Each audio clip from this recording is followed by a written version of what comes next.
5 ways my faith in the Eucharist was nurtured. In this month of August, every Sunday, save one, we are reading from the Gospel of St. John, chapter 6. We actually started the last Sunday in July. And this chapter captures Jesus' miracle of multiplication of the loaves of bread and fish.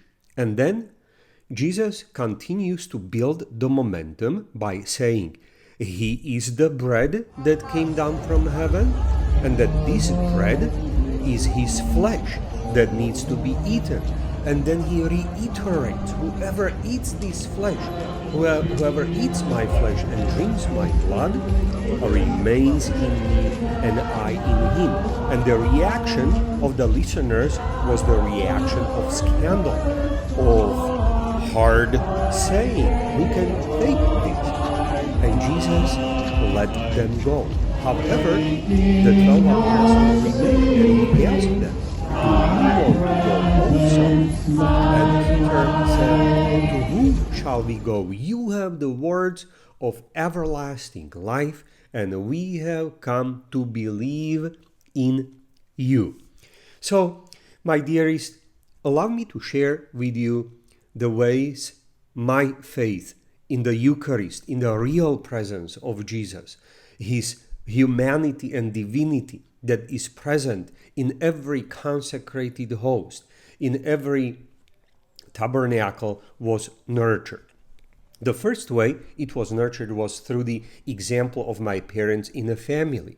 For them, it was important to attend daily Mass and receive daily Holy Communion, and whenever possible, they also went for an adoration on First Fridays and other days. Certainly, a huge help was to become an altar boy. Second way, the faith in the Eucharist was nurtured where our youth groups or children groups, where we talked about the various things in faith, including the Holy Mass and the Eucharist, and use all kinds of analogies and explanations, from the simplest one where we compared the Eucharist to an egg that hides life, a little chicken, through a mirror that reflects a real person, and nonetheless the whole person is there, through a sophisticated one like a radioactive energy that is invisible but real nonetheless, changing the very substance of the item, of the person that was exposed to the radiation without observing any external change.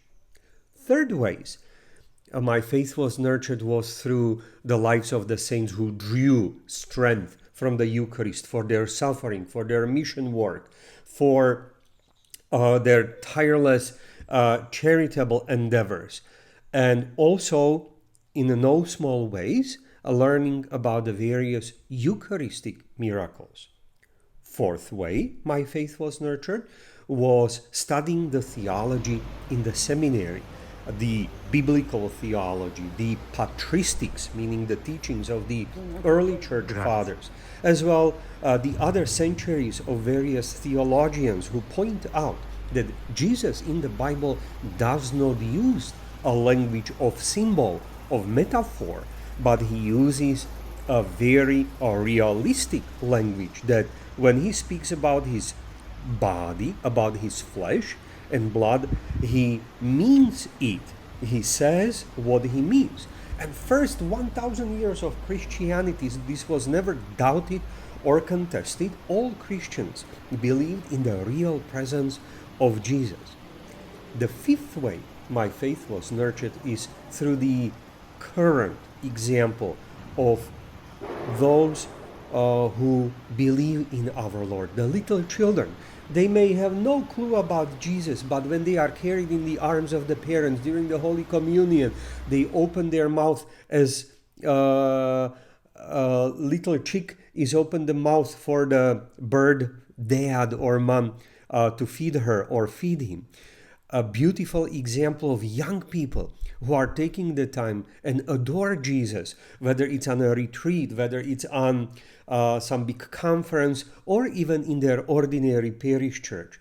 A profound example of the parents and elderly who not only on Sundays, but many of them on weekdays show a great desire. I want to receive Jesus. He is the strength of my life. In a beautiful way, it was captured by one young adult who was preparing to be baptized, confirmed, and receive his first Holy Communion, saying, if this is Jesus, I want to receive him as often as possible, even every day.